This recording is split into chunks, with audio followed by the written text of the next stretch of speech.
aula de hoje nós vamos conversar sobre as técnicas para a coleta de dados na pesquisa qualitativa.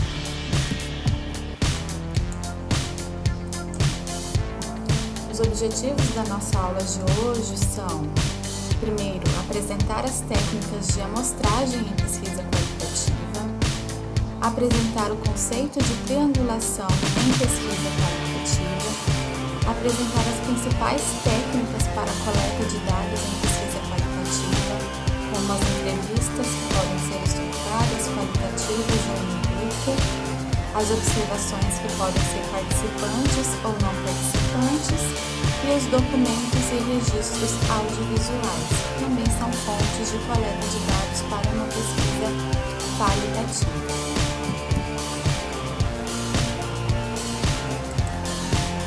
Então, a amostragem na pesquisa qualitativa trata-se do processo de seleção dos participantes, ou seja, a escolha dos participantes ela está condicionada ao tipo de abordagem que vai ser adotada na pesquisa qualitativa.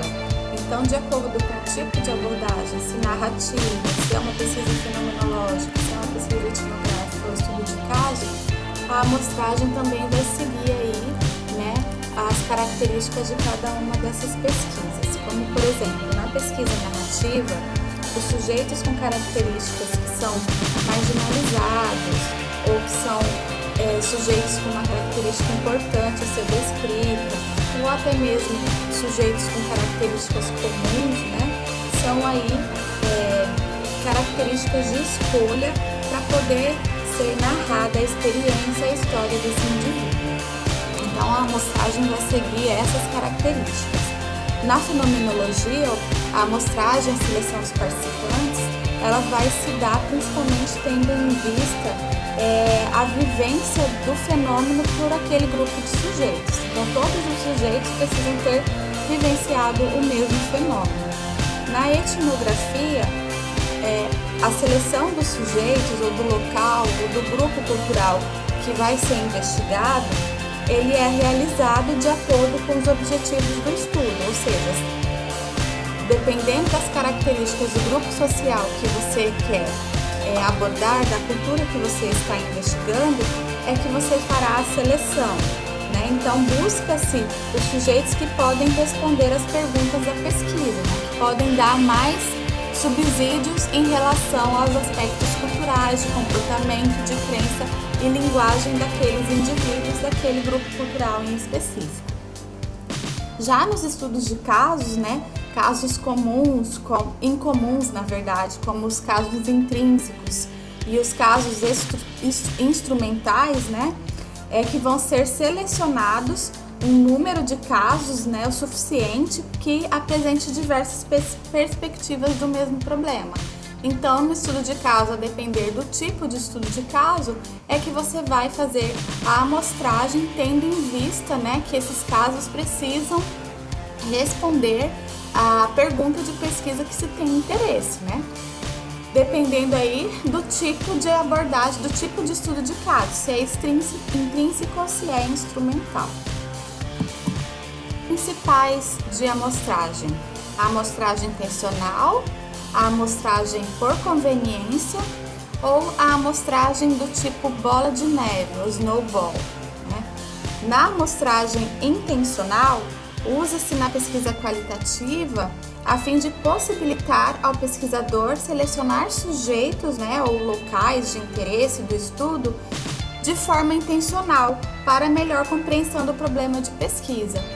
Então, levando-se em consideração as características de cada abordagem, na seleção de amostragem intencional, essas características que os sujeitos precisam apresentar que farão com que o pesquisador faça aí a seleção, a amostragem intencional desses sujeitos, E dentro da amostragem intencional, temos os níveis de amostragem, que podem ser local, escolhas de locais que melhor descrevam a pergunta de pesquisa e a intenção que se tem com a realização daquela pesquisa. Pode ser em relação ao evento, ao fenômeno, no caso das pesquisas fenomenológicas, pode ser em relação ao processo, se vocês querem compreender, por exemplo, o processo de implementação de uma política pública ou o processo de implementação de uma atividade educativa, de uma tecnologia. Então isso também pode ser realizado a partir de um estudo de caso, né? Pode-se observar esse processo em relação à aplicação e evolução desse processo. Pode ser também em relação aos sujeitos, né? Então você define as características de cada sujeito que você precisa investigar, e aí esse nível que vai ser considerado na amostragem intencional. Então existem várias possibilidades aí que pode ser realizada na amostragem intencional, que vai ter muito a ver aí com o tipo de abordagem que você vai utilizar e com as características do grupo social, do local, né, e da intenção do seu projeto de pesquisa, da sua pergunta de pesquisa. A amostragem também pode ser feita por conveniência, de acordo com a sua conveniência, ou seja, o que estiver mais acessível, de maior fácil acesso para o pesquisador. Então, vão ser locais que o pesquisador tem possibilidade de adentrar, vão ser sujeitos que o pesquisador tem mais facilidade de encontrar. Então, por isso que denomina-se amostragem por conveniência. Esse pesquisador ele vai ter maior facilidade para a coleta de dados com os sujeitos que ele precisa investigar para a sua pesquisa científica. E a amostragem por bola de neve, ou snowball, trata-se de um processo de seleção onde primeiro a gente encontra um sujeito que preenche as características que a gente precisa investigar, né? Um sujeito que preencha todos os nossos critérios de inclusão, e aí realiza-se a entrevista ou o processo de coleta de dados com esse sujeito, e aí durante essa entrevista o pesquisador consegue identificar novos sujeitos, né? Então esse sujeito inicial ele pode indicar novos sujeitos, e o pesquisador então vai buscar esses novos sujeitos para ir compondo aí a sua amostra. Então por isso que se denomina amostra bola de neve, porque são várias indicações, né, que vão sendo realizadas pelos sujeitos que estão sendo, né, já entrevistados, e aí o pesquisador vai aumentando aí a sua amostra de população. Então aí conforme a bola de neve ela vai deslizando, ela também vai aumentando. Aí a mesma lógica aqui na amostragem de bola de neve. Conforme as entrevistas vão acontecendo, novos sujeitos vão sendo indicados pelos entrevistados e a amostra do pesquisador vai aumentando também. Na pesquisa qualitativa, não há intenção de generalização, como acontece na pesquisa quantitativa, que a gente precisa garantir uma amostra representativa de todo o universo que você está pesquisando. Na pesquisa qualitativa, a gente precisa garantir que os sujeitos apresentem as características que a gente tem interesse de conhecer. Então, não se tem intenção de fazer a generalização. A intenção é que os achados, né, possam elucidar ao máximo o fenômeno ou problema de pesquisa que você está investigando. Então, a intenção aqui não é a generalização, mas sim um aprofundamento, um maior conhecimento da complexidade, seja da narrativa, seja do fenômeno, seja do grupo étnico, ou seja do caso clínico ou do estudo de caso que você tem interesse em investigar. Então, na pesquisa narrativa, o tamanho da amostra geralmente vai girar em torno aí de 1 a 2 sujeitos, né? Porque a intenção é narrar de forma complexa, de forma completa, aquela história de vida, aquela história oral do sujeito. Na pesquisa fenomenológica, a gente já tem aí um grupo maior, porque a gente precisa de vários indivíduos para poder conseguir chegar à essência do fenômeno. Então, na pesquisa fenomenológica, né, varia de acordo com alguns autores de 3 a 10, outros de 15 a 25, mas é um grupo pequeno comparado a estudos quantitativos em que amostras geralmente somam acima de 100, 200 indivíduos, dependendo aí da população escolhida. Então, trata-se de grupos pequenos. Na pesquisa etnográfica, o grupo cultural pode ser único, né? E aí reúne-se várias fontes de informação desse grupo cultural. Pode ser um subgrupo desse grupo cultural, né? Geralmente se escolhe sujeitos que tenham conhecimento aprofundado dos aspectos culturais do grupo. Então, isso vai variar a quantidade de sujeitos que tem naquele grupo, né?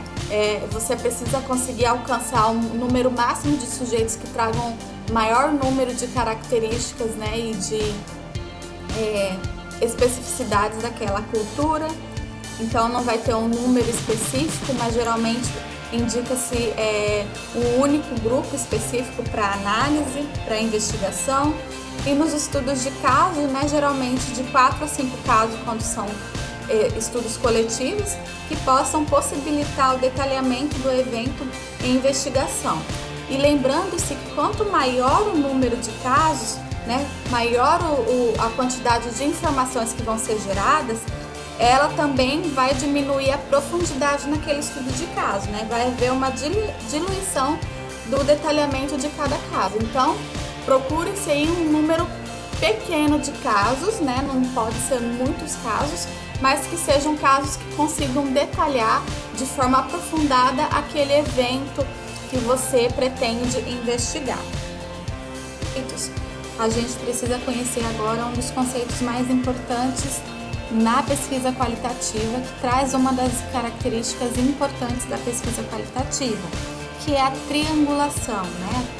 A forma de se coletar os dados na pesquisa qualitativa. Então, a triangulação, ela faz uma analogia aí com a navegação, né? Então, na navegação, são necessários ao menos 3 pontos de referência para se chegar à localização de um objeto. Então, é nessa analogia que o processo de triangulação na pesquisa qualitativa acontece, né? Precisam-se de pelo menos 3 fontes de dados que possam corroborar, que possam confirmar, né, aquilo que se está observando, que se está entendendo sobre determinado evento, sobre determinada pergunta de pesquisa. Então, na pesquisa científica, esse pressuposto ele é utilizado para buscar, para alcançar pelo menos 3 técnicas, né, 3 modos para se chegar a essa confirmação de um mesmo fato, fenômeno e evento de interesse, né? Então, essa confirmação do fenômeno, ela pode ser a partir de 3 fontes diferentes de pesquisa. Essas 3 fontes diferentes tratam-se das técnicas, né, e não do número de sujeitos que vão me falar sobre o mesmo evento, não. Isso é em relação às 3 técnicas que a gente pode empregar para coletar a mesma informação. Então, eu vou ter 3 pontos de vista sobre o mesmo evento, né? 3 fontes de informação sobre o mesmo evento, fenômeno que eu tenho interesse em investigar, que vão aí corroborar, né? Trazer maior confirmação sobre aquele determinado evento. E esses 3 pontos diferentes pode ser uma observação, por exemplo, pode ser um relato verbal, pode ser um documento, né? Então, quando eu tenho a intenção de investigar algo, se eu consigo observar esse mesmo fenômeno por 3 pontos diferentes, né, eu vou conseguir ter uma maior certeza daquele fato, daquele evento, daquele acontecimento, né? Porque essas 3 fontes, elas precisam confirmar, elas precisam descrever o mesmo evento. Então, dando maior corroboração do fenômeno e reforçando a validade do estudo.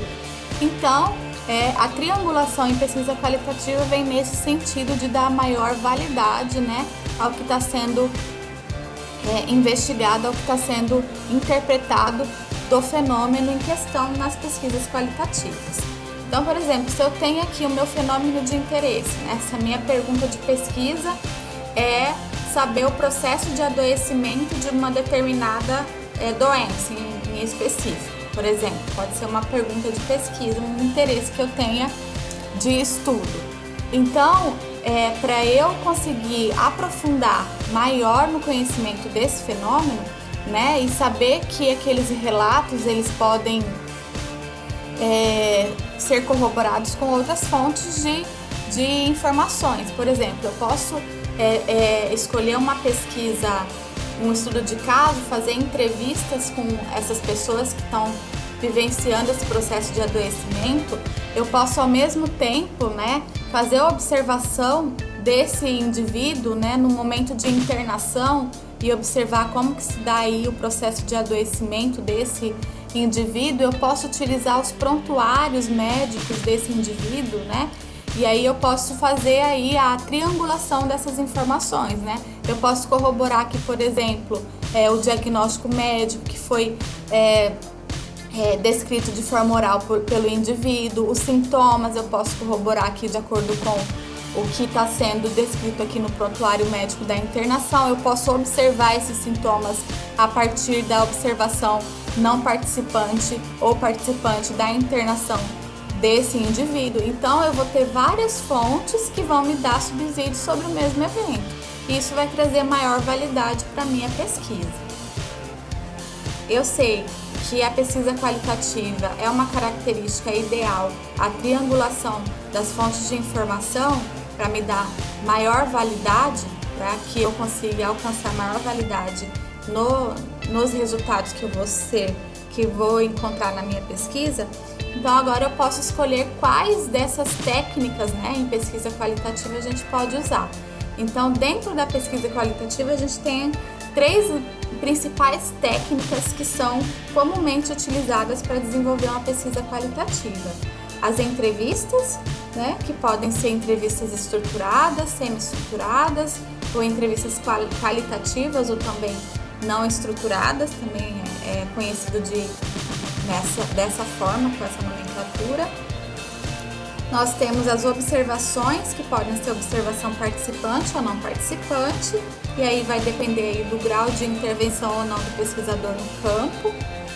Temos também as coletas de materiais, que podem ser documentos como prontuários, políticas públicas, arquivos, diários, e também as fontes audiovisuais, que podem ser imagens, sons, vídeos, e também podem ser fontes de informação na pesquisa qualitativa.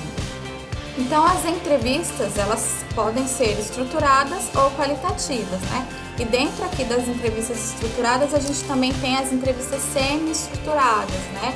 Que é uma junção aí de perguntas fechadas e abertas que vão ajudar o pesquisador a nortear o processo de condução das entrevistas. E as entrevistas qualitativas, elas são entrevistas geralmente abertas e que trata-se mais de uma conversa durante a realização da pesquisa. Então, as entrevistas estruturadas, condução da entrevista, ela é planejada, previamente pensada para garantir aí essa homogeneidade nas entrevistas. Então, o questionário, ele é um questionário geralmente fechado. A conduta do pesquisador, né, do entrevistador também, ele é roteirizado para que o pesquisador desenvolva a mesma conduta em todas as entrevistas que ele vai realizar, né? Então essa interação entre o entrevistador e o sujeito, ela é muito bem pensada, ela tem que ser toda roteirizada para diminuir aí as diferenças em relação a entrevistas, todas as entrevistas que vão ser realizadas. Aqui a intenção é que todas as entrevistas sejam conduzidas da mesma forma. Então, para isso, o entrevistador ele precisa assumir a mesma conduta, né, em todas as entrevistas. Geralmente as perguntas são fechadas e tem-se a intenção de que se faça aí um teste piloto justamente para calibrar a condução desse entrevistador ou desses entrevistadores no momento das entrevistas, no momento da coleta de dados. Na estruturada há um roteiro que vai estruturar essa interação. Esse questionário formal, ele já é pré-elaborado com perguntas a serem feitas para chegar aí às respostas que você precisa para conhecer aí o fenômeno que você está investigando. Então as perguntas são limitadas a um conjunto de respostas pré-definidas pelo pesquisador. Então essas perguntas fechadas, elas já têm respostas que o sujeito precisa dar em relação. Então a gente já tem aí essa forma estruturada da entrevista. E o teste piloto, ele vai ajudar para aperfeiçoar o desenvolvimento do instrumento de pesquisa também, né? Avaliar se pode ter algum viés em alguma das perguntas, né, que pode direcionar aí a resposta do entrevistado, avaliar como que as respostas, né, como que as perguntas estão estruturadas, se elas realmente vão dar conta de alcançar aí, todo o contexto que você precisa investigar, né, coletar informações básicas, adaptar a procedimentos da pesquisa e notas de campo. Então, o processo de teste do piloto na entrevista estruturada é muito importante, porque é nesse momento aí que a gente vai conseguir corrigir possíveis erros, né, que o nosso instrumento, principalmente o instrumento de coleta de dados, questionários que são utilizados nas entrevistas estruturadas, né, é nesse processo de piloto que a gente pode corrigir, né, esse instrumento, também a postura do pesquisador, de forma a não direcionar as respostas, né, de forma a esse entrevistador conduzir todas as entrevistas da mesma maneira, para a gente alcançar aí a homogeneidade das entrevistas. E algumas considerações importantes na condução da entrevista estruturada. Então, é importante que o entrevistador, né, o pesquisador que vai realizar uma entrevista estruturada, tome conta em relação ao local onde vai ser realizada a entrevista, né? Então, garantir que seja um local livre de distrações, que seja um local silencioso, que facilite a gravação, né? Geralmente em áudio daquela entrevista. Então, é um cuidado importante para diminuir aí, né, as interferências durante a realização da entrevista. Fazer a leitura do termo de consentimento livre e esclarecido, garantindo aí o sigilo, que todas as orientações sejam repassadas ao entrevistado, aos sujeitos da pesquisa, né, que ele aceite fazer parte da pesquisa. A postura do entrevistador, né, ele deve ser respeitoso, deve ser gentil, precisa ser pontual, né? Um bom entrevistador, ele deve ser aquele que ouve mais do que fala. Então, é interessante que as perguntas sejam bem formuladas para que o entrevistado fale o máximo possível e hajam poucas intervenções, poucos direcionamentos de quem está entrevistando, né? E é preciso realizar os registros das informações não verbais, né? Por exemplo, reações, pausas, silêncios, né? Expressões verbais, né? Expressões faciais também, sentimentos que podem ser expressos durante a realização da entrevista. Então, isso também precisa ser registrado, isso não vai aparecer no áudio. Então, o pesquisador precisa estar atento a todas essas questões para poder fazer o registro, que são informações importantes na realização de uma pesquisa qualitativa, que trazem informações importantes aí do sujeito. Ao contrário da entrevista estruturada, ela não é roteirizada, né? Essa interação entre pesquisador e sujeito, né, entre entrevistador e sujeito, ela não vai seguir um roteiro rígido como acontece na pesquisa estruturada, na entrevista estruturada. E aqui também não se tem aquela questão da homogeneidade das entrevistas, pelo contrário, né? Quanto mais informações, quanto mais aprofundamento a gente conseguir aí nas diferentes entrevistas, melhor. Então a gente vai ter uma característica de heterogeneidade das entrevistas. As perguntas geralmente são abertas, né, em modo de conversa, e pode ser feita de forma individual ou em grupo. Então, na entrevista qualitativa não há um questionário, né, com perguntas pré-determinadas como na entrevista estruturada. As perguntas feitas pelo pesquisador podem diferir de acordo com o contexto, de acordo com o ambiente, de acordo com o sujeito. Ou seja, né, dependendo aí do sujeito, a gente pode fazer, né, de acordo com a história, com a experiência, com o ambiente, com o contexto, né, as perguntas podem variar, porque aqui a gente não tem um questionário fechado, como na entrevista estruturada. A gente vai fazer as mesmas perguntas para os diferentes sujeitos. Aqui não, aqui as perguntas podem variar de acordo aí com o sujeito, de acordo com a interação e desenvolvimento da entrevista. O comportamento aqui do pesquisador, ele não é roteirizado como lá na entrevista estruturada, né? Onde o pesquisador precisa desenvolver a mesma conduta em todas as entrevistas, né? Aqui não, a conduta não é roteirizada, vai depender aí muito da interação entre entrevistador e sujeito, e ela é feita em forma de conversa, né? Que vai possibilitar uma interação que pode ser bidirecionada, ou seja, além do pesquisador fazer, né, do entrevistador fazer perguntas, o entrevistado também pode fazer perguntas a quem tá o entrevistando. Então tem essa questão da interação bidirecionada aqui na entrevista qualitativa, né? Então a entrevista qualitativa, como a gente já falou, ela pode ser feita em grupo ou individual, e o foco aqui na entrevista qualitativa é principalmente da escuta, né? Ouvir o significado do que está sendo dito. Então eu preciso dar atenção pro sujeito que está falando. Então aqui, ó, algumas considerações na condução da entrevista qualitativa. Então, além, né, de eu me preocupar também com o local, isso também é importante na entrevista, né? Aqui eu vou precisar de ter um foco na escuta, né? Eu preciso ouvir o significado que está sendo dito para mim pelo sujeito, né? Geralmente, as entrevistas elas são mais longas, né? Pode ser realizado com mais de um sujeito, pode ser feita entrevistas com mais de um sujeito, podem ser realizadas múltiplas entrevistas, né? Então, o mesmo sujeito eu posso entrevistar ele mais de uma vez, uma, duas vezes, a depender aí do que eu preciso, né, conhecer, do que eu preciso responder aí na minha pesquisa, né, na minha pergunta de pesquisa. Então, eu posso voltar a esse sujeito mais de uma vez, né, e realizar a entrevista. E assim como as outras, eu também preciso que o sujeito assine o termo de consentimento livre e esclarecido, né? Eu preciso informar para ele sobre os objetivos da pesquisa, né?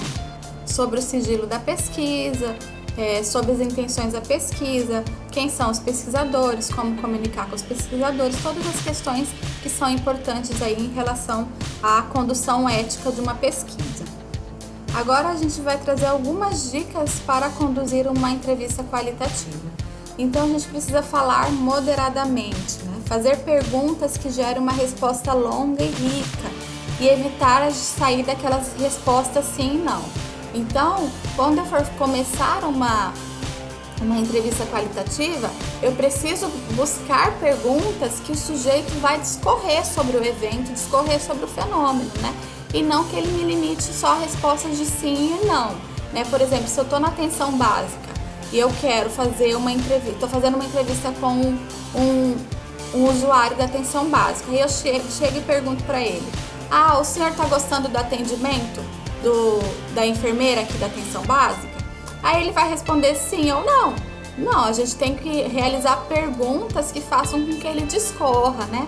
Por exemplo, conte para mim como o senhor iniciou o seu atendimento aqui nessa unidade básica, né? Aí esse sujeito ele vai contar, né, toda a história de como que ele conheceu a unidade básica, por que ele veio ali ser atendido. Então a gente precisa trazer perguntas que façam com que esse sujeito fale mais sobre o evento, né?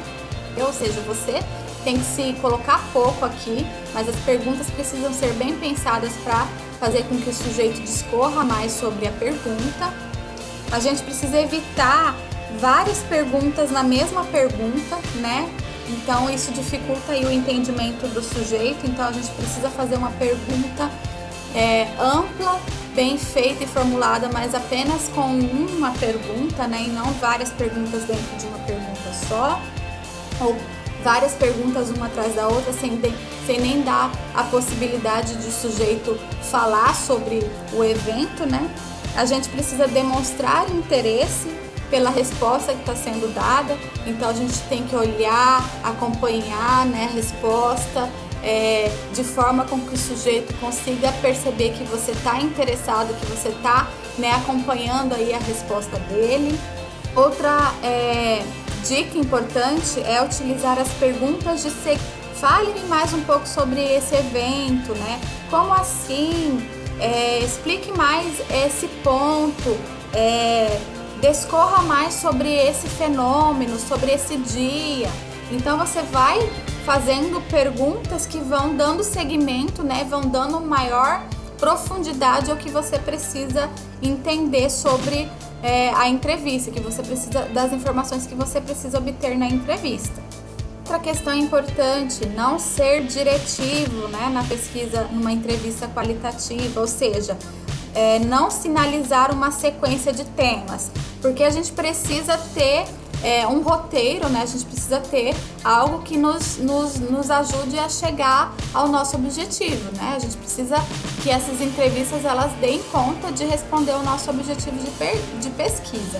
Só que a gente não pode direcionar essa entrevista para que a gente consiga esse objetivo. A gente precisa garantir que a gente consiga as informações, porém a gente precisa deixar isso livre, solto, deixar o sujeito falar, né? E aí, na entrevista você vai conduzindo para conseguir chegar a essas informações, mas você tem que deixar o entrevistador falar na sua sequência, em abordar os temas que venham à mente dele. Não você fique cortando ele para trazer as informações que você precisa, né? Você precisa dar essa liberdade para o entrevistado, mas você precisa tomar conta para que você não saia da entrevista sem as informações que você tenha interesse, mas que não seja de forma diretiva, né? Que você não faça esses cortes no raciocínio de quem você está entrevistando. Então a gente precisa deixar o participante falar, pois às vezes a sequência de fala do sujeito ela pode ser diferente da que a gente almeja enquanto entrevistador, mas a gente precisa estar atento, né, dos objetivos que a gente tem com a entrevista, mas a gente não pode ficar interrompendo esse sujeito, tá? Porque isso pode quebrar o raciocínio dele. O pesquisador ele também precisa manter-se neutro, cuidar da linguagem corporal, das suas expressões, das suas palavras, né?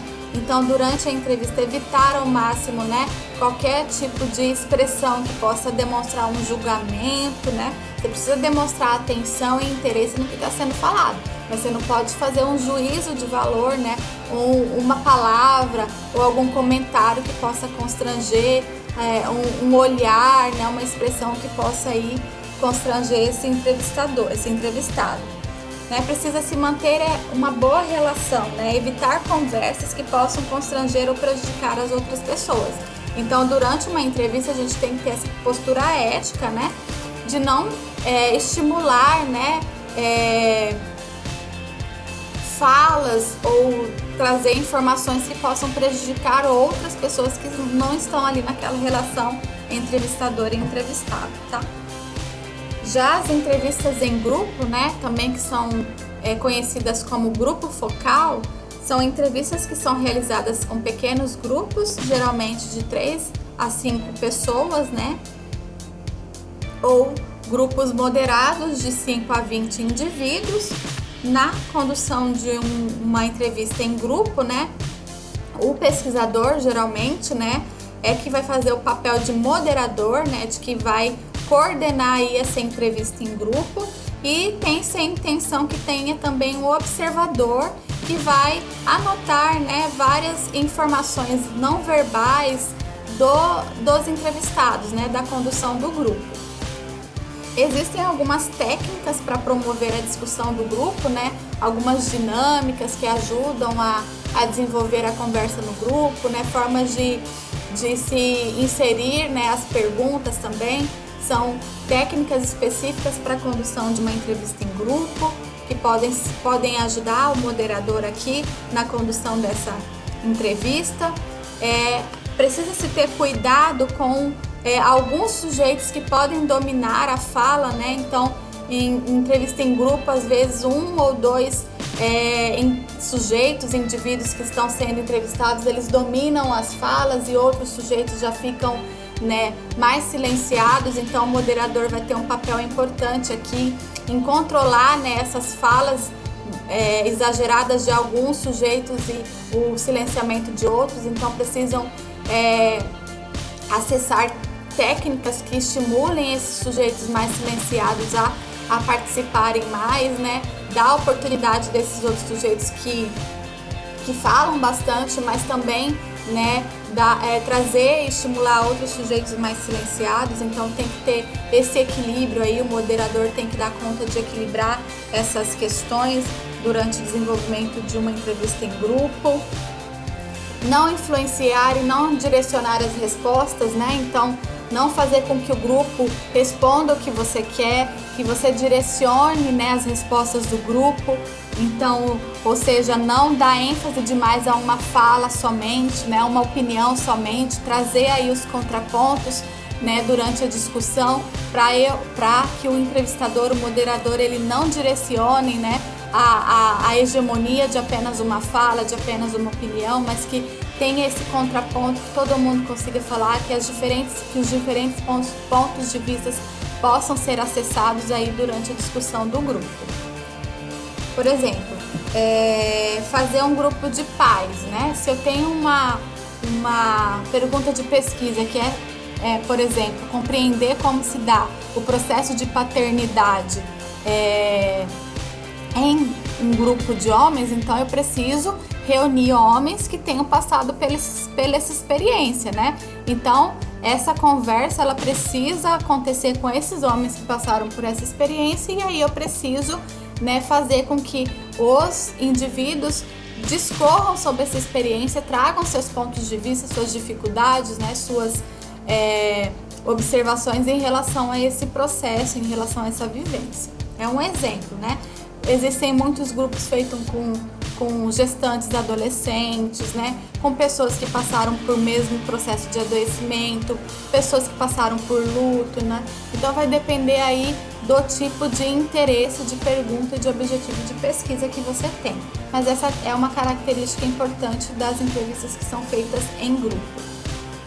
Então, na observação participante, né, a gente vai observar, né, o pesquisador que é responsável pela pesquisa, ele vai realizar o ato de observar um fenômeno no contexto do campo por meio dos seus 5 sentidos, né? Visão, tato, olfato, paladar, audição. Então, esse pesquisador, ele vai acionar os seus sentidos, né, os seus 5 sentidos, para a realização da observação em campo, né?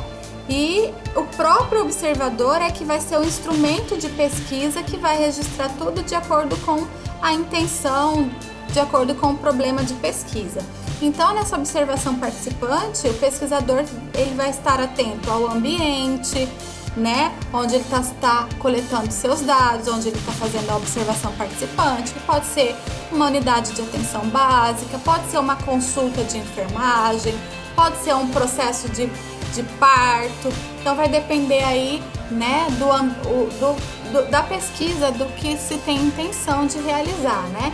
Então ele vai ficar atento a esse ambiente onde está acontecendo o fenômeno de interesse, as conversas que são realizadas, né, as atividades que são implementadas, né, os comportamentos desses sujeitos, as interações que existem entre os sujeitos. Então todos esses aspectos, numa observação participante, o pesquisador precisa estar atento, né? E essa observação participante, ela tem 2 níveis, ela pode ser completa ou ela pode ser apenas participante, né? A observação participante, o pesquisador, ele vai participar da atividade local, né? Então esse pesquisador, se ele está na atenção básica, por exemplo, ele vai participar das atividades da atenção básica.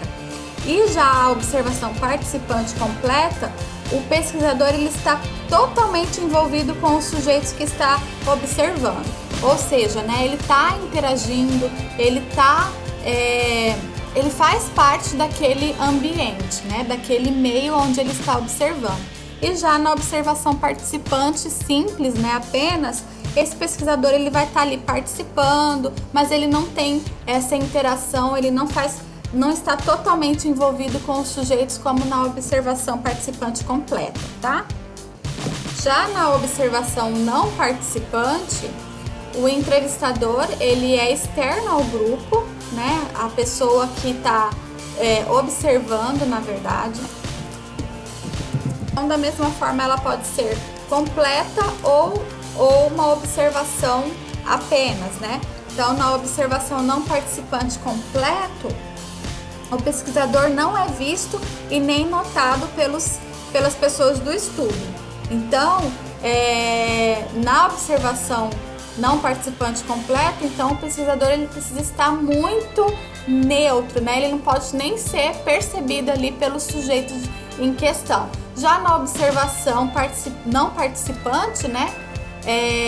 O observador ele pode ser visto, mas ele não vai ter nenhum tipo de interação, nenhum tipo de envolvimento com os sujeitos. Não? Então você vai lá, por exemplo, acompanha uma aula que está sendo dada, né? Uma atividade educativa que está sendo conduzida, você só vai observar, mas os sujeitos podem ver você ali fazendo a observação. Já na observação não participante completo, né? Por exemplo, na psicologia usa muito isso, né? Quando tem aquelas salas com espelho que o pesquisador, né, ou os profissionais de saúde estão fora vendo ali o processo de interação da criança dentro do quarto, né, com aquele espelho que a gente consegue ver, mas quem está lá dentro não consegue ver a gente fora.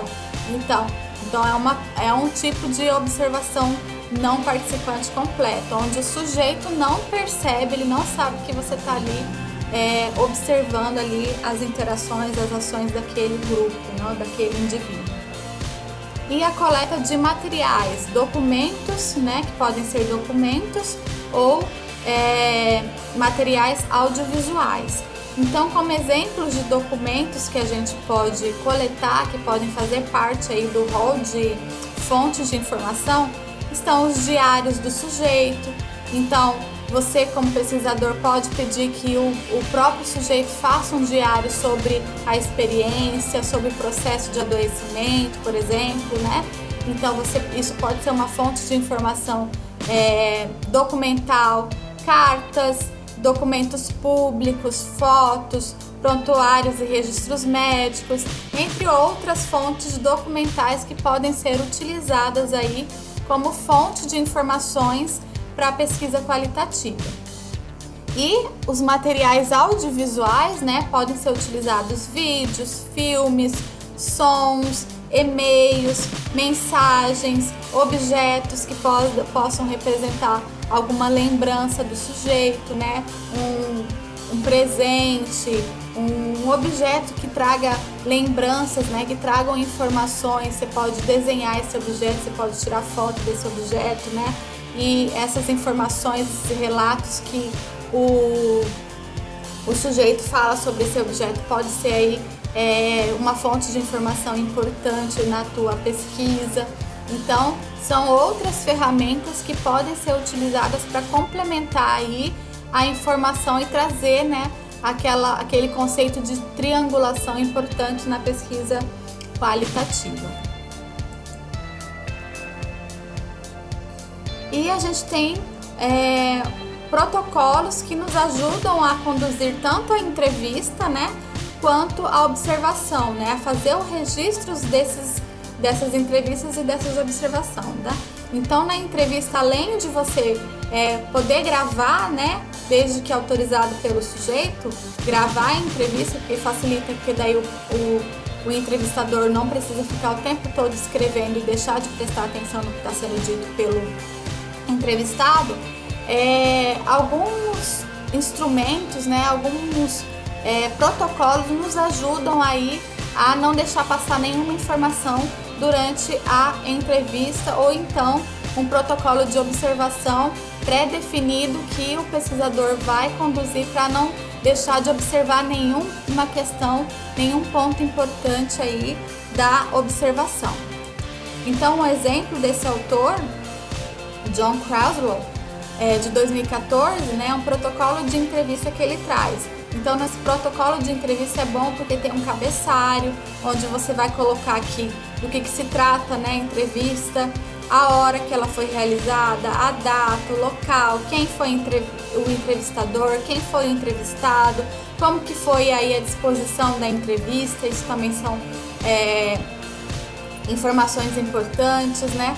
Quais as perguntas que vão ser conduzidas e realizadas, né? Então, esse protocolo de entrevista é importante porque a gente tem todas essas informações registradas, né? Aqui a gente também pode colocar espaços para fazer o registro das reações verbais, não verbais, na verdade, das expressões, dos sentimentos, né? Notas de observação que você realizou durante a entrevista. Então, nesse protocolo de entrevista, você pode fazer todos esses registros, essas informações e não perder nada, né? Então, que vão ser importantes aí no momento da análise dos seus dados. E o protocolo de observação, né? Então, a gente pode utilizar esse protocolo aqui deste autor que nos ajuda aí a não deixar passar nenhuma informação importante durante a observação que você vai realizar, né? Então, você pode fazer notas descritivas sobre o que você está observando, notas reflexivas, né? O que você sentiu, o que você vivenciou ali naquele momento, naquela observação. Você pode fazer desenhos, né?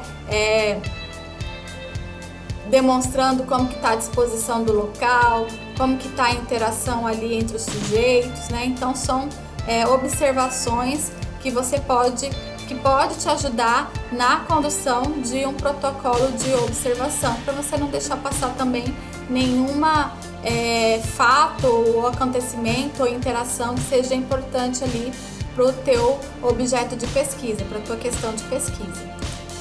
Então, esse aqui é um exemplo, né? Que vocês podem se inspirar. Então, primeiro você precisa escolher qual que é o local e conseguir a permissão para o acesso nesse local.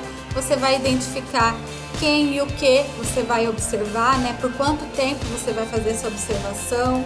Você precisa definir qual que vai ser o seu papel enquanto observador, se você vai fazer uma observação participante, se você vai fazer uma observação não participante, se vai ser completo, se não vai ser completo. Então, você precisa definir essas questões.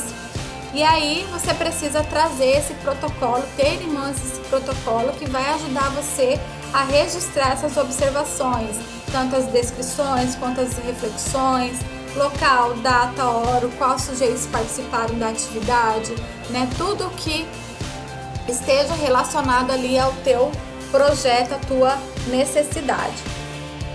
Então, essas foram as referências utilizadas para essa aula de hoje, né?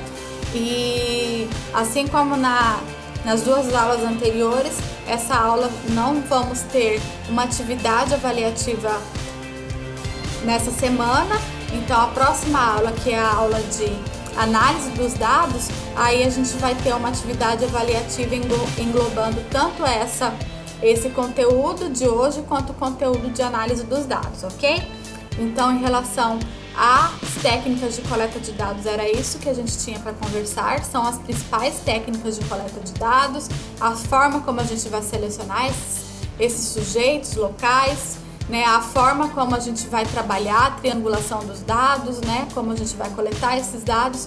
Tudo isso são questões importantes que a gente precisa conhecer para conduzir uma pesquisa qualitativa. Um abraço a todos e até mais!